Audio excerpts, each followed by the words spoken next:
जिंदाबाद, राकेश टिकैत जी जिंदाबाद, राकेश टिकैत जी जिंदाबाद। दोनों हाथ उठा करके एक बार नारा लगाएंगे, दोनों हाथों को। भारतीय किसान यूनियन जिंदाबाद। साल से उत्तर प्रदेश में ये प्रोग्राम चले हुए हैं, तो यहां पर भी हम चाहेंगे कि जो ये मुद्दे हैं, हर महीने के तीसरे बुधवार को, अगर उस दिन छुट्टी है तो दिन आगे पीछे हो जाता है, एक बार बैठ के किसानों के साथ में बातचीत करें। किसान भीड़ नहीं आएगी, जिलाध्यक्ष है उसके जो लोग हैं वे वहां पर आ जाएंगे, जो भी मुद्दे होंगे वो बता देंगे। तो ये भी एक निर्णय लेना पड़ेगा।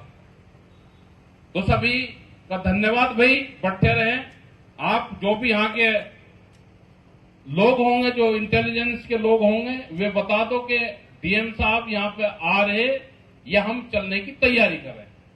अब निर्णय उनके ऊपर है, आप लोग सब बैठे रहेंगे, उनकी बात सुन लेंगे। जो और एक दो लोग हैं उनको बुलवा दो। यहाँ पे कोई एलआईयू के जो लोग होंगे, वो लड़की थी शायद, यहाँ पे कोई होगा एलआईयू के लोग होंगे, वे आके यहाँ पे जरूर बता दें। पानी बढ़िया, हवा बढ़िया, क्लाइमेट बढ़िया यहाँ का, और उसके बाद में भी लोग टेंशन में हैं। जो भी यहाँ पे प्रस्ताव पास किए, चाहे वो पाइपलाइन के इश्यू हो, उसको मुआवजा नहीं, अपनी बात कहना क्या राष्ट्रद्रोह है? कोई इंडस्ट्रीज है, पाइपलाइन डाल लिए किसान के खेत से और उसको मुआवजा नहीं देंगे? ये जो भी प्रस्ताव पास किए, हम इन सब प्रस्तावों के साथ में आपके हैं। 10-15 मिनट आप बैठे रहेंगे, हम इंतजार करेंगे कलेक्टर साहब का। नहीं करेंगे तो 3 लाइन में, 4 लाइन में आप लोग यहां से सीधे कलेक्ट्रेट के रास्ते जाएंगे और अपनी गाड़ी भी सब साथ ले लेंगे, वहां से ज्ञापन देंगे। हो सके कि कलेक्टर साहब वहां पर ना मिले, कल मिले, ये भी हो सकता है। लेकिन ये लड़ाई जिस तरह से आपको टेंट यहां पर नहीं लगाने दिए, मतलब इनको शर्म नहीं आती यहां के अधिकारियों को? ये लोग धूप में बैठे हैं, इतनी दूर दूर से आए, मतलब टेंट की परमिशन नहीं देंगे।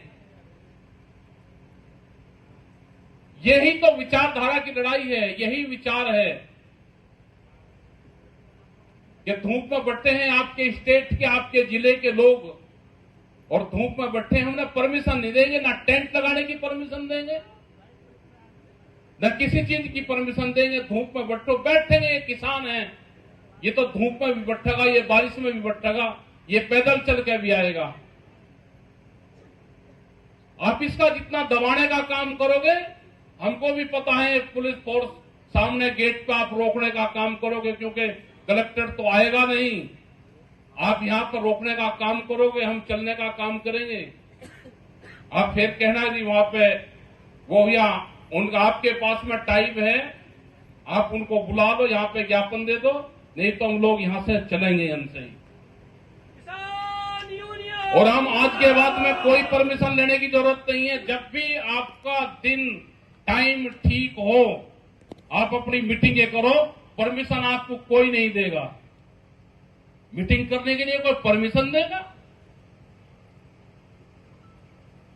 और यहां की सरकार से भी हमारी डिमांड है कि जैसे उत्तर प्रदेश में हर महीने के तीसरे बुधवार को सारे कलेक्टर अपने ऑफिस में बैठते हैं, किसान अपने मुद्दों को लेकर वहां पे आते हैं, और एक दिन सारे विभाग के अधिकारी, डीएम साहब वहां पर बैठेंगे, उनकी समस्या का समाधान करेंगे।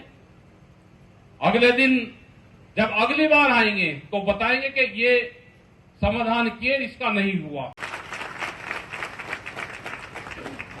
ये मुकाबला करना पड़ेगा। आपका इलाज, सरकार का इलाज पंजाब में हो या हरियाणा में आपका इलाज होगा, यहां पे भी पहले वाली सरकार थी, उसने काम नहीं करा किसान का, तो वह चली गई। हमें किसी पार्टी से सरोकार नहीं है। हमारी लड़ाई सरकारों के फैसले जो गलत निर्णय होंगे उसके खिलाफ हमारे आंदोलन है। हमें कोई लगाव किसी से नहीं है।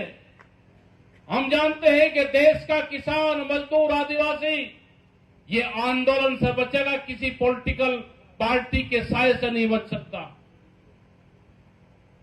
इसलिए जो भी सरकार की गलत नीति होगी, हमारा आंदोलन उसके खिलाफ होगा।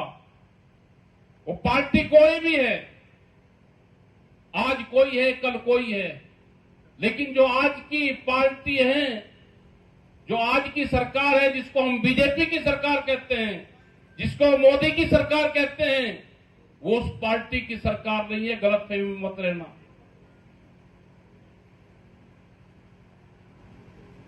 वो अटल बिहारी वाजपेयी की विचारधारा की सरकार नहीं है। वो मुरली मनोहर जोशी की विचारधारा की सरकारें नहीं है। जिनको अपने ही घर में बोलने की आजादी ना हो, वो अडवाणी की विचारधारा की पार्टी की सरकारें अब नहीं है। अब अडवाणी की जगह तो अडानी है। ये उनकी सरकारें हैं। बहुत स्पीड पे जमीन ने खनन, संपदा, समुद्र मार्ग, जल मार्ग सब बेचे जा रहे हैं। ये जमीन जो नस्ल और फसल बचाने का आंदोलन है। धन्यवाद है हमारी जितनी बहनें, जो बच्चे यहां पे आए, जो किसान, मजदूर, आदिवासी यहां पे आए। ये एक विचारधारा है। ये विचारधारा बचेगी। यहां का आदिवासी, यहां का किसान, यहां का मजदूर, उनकी एक दिन जीत होगी। लेकिन लड़ाई लड़नी पड़ेगी। इसमें शहीदी भी होगी। इसमें डराने का काम भी करा जाएगा, क्योंकि देश के गृह मंत्री कह के गए कि हम यहां से खात्मा करेंगे।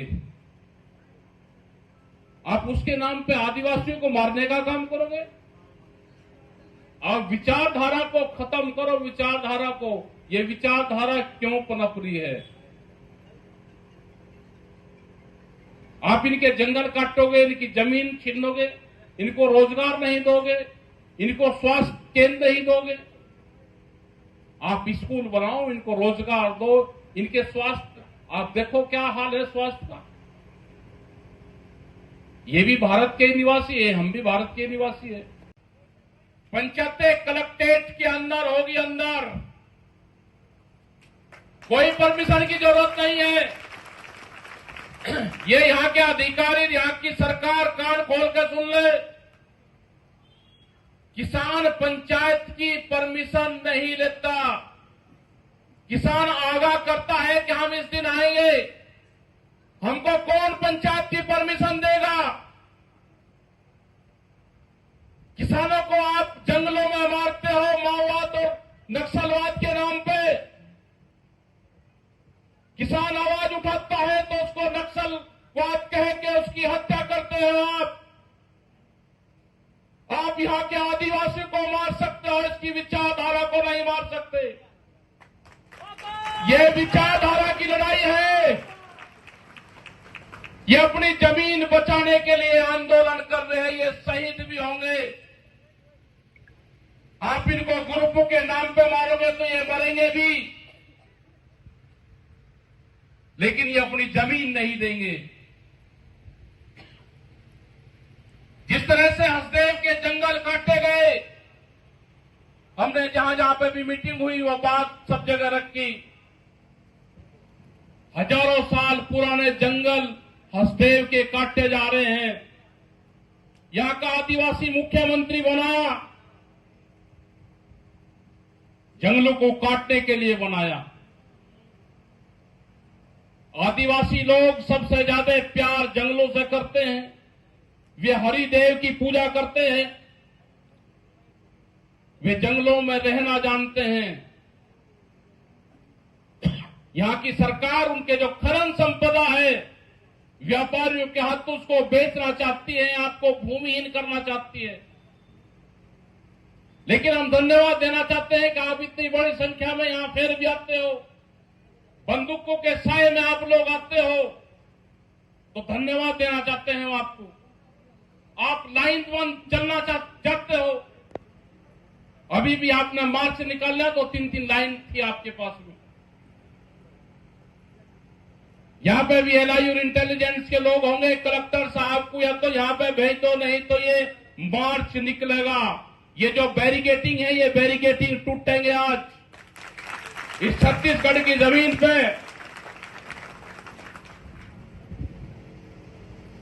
मतलब एक किसानों को दबाने का एक मैसेज देना चाहते हो। देश का किसान, यहां का किसान हो, चाहे वो कश्मीर का किसान हो, वो बिहार का किसान हो, ये किसान एक हैं। जिसके पास में जमीन है, जिसके पास में जमीन नहीं है, भूमिहीन किसान है, वो सब एक हैं देश भर का। आप यहां पर तंग करोगे तो इसका असर आपको दिल्ली के आसपास के जिलों में देखने को मिलेगा। सभी किसानों, नौजवान साथियों, कुछ नारों के साथ में हम शुरुआत करेंगे। बोलो छत्तीसगढ़ मैतारी की जय जोहार। ये एक आंदोलनकारी का नारा है।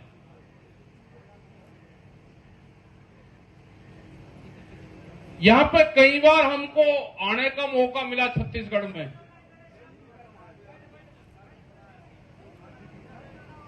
यहां अत्याचार है, अत्याचार। और जब जब अत्याचार होता है तो उसका मुकाबला संघर्ष का होता है।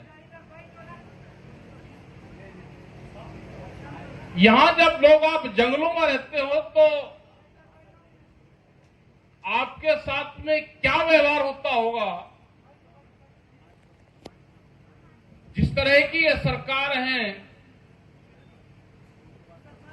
दिल्ली की राजधानी, एक देश की राजधानी 13 महीने तक घेर कर रखा। जब ये हमारे वहीं काबू नहीं आए तो आपका तो ये क्या हाल यहां पे करते होंगे। लड़ाई लड़नी पड़ेगी, बहुत मजबूती के साथ में लड़नी पड़ेगी। आपके साथ में अत्याचार हो रहा है, ये वहां पे भी है, क्योंकि ये सरकार किसी पार्टी की भी सरकार नहीं है। आप समझ रहे हो कि केंद्र सरकार ये बीजेपी की सरकार है। अगर ये बीजेपी की सरकार होती तो ये बातचीत करती। ये व्यापारी और उद्योगपतियों की सरकार है। आप अपनी जमीन बचाने के लिए लड़ाई लड़ रहे हैं, हम भी वहां पर अपनी जमीन बचाने के लिए लड़ाई लड़ रहे हो। आप दिल्ली तक जा नहीं सकते, हम दिल्ली के नजदीक बैठे हुए हैं। इनसे और ज्यादा संघर्ष होंगे। अभी हम देख रहे हैं कि यहां पे हालात क्या होंगे। मगर किसानों को परमिशन के नाम पर रोकने की कोशिश करोगे पंचायत। यहां के अधिकारी, कलेक्टर और एसएसपी किसानों के लिखित में परमिशन नहीं हुई है तो उनको रोकने का काम करोगे आप। इनको आप टेंट नहीं लगाने दोगे। पंचायतें हमने कभी बाहर नहीं करी, ध्यान से सुन लेना। यहाँ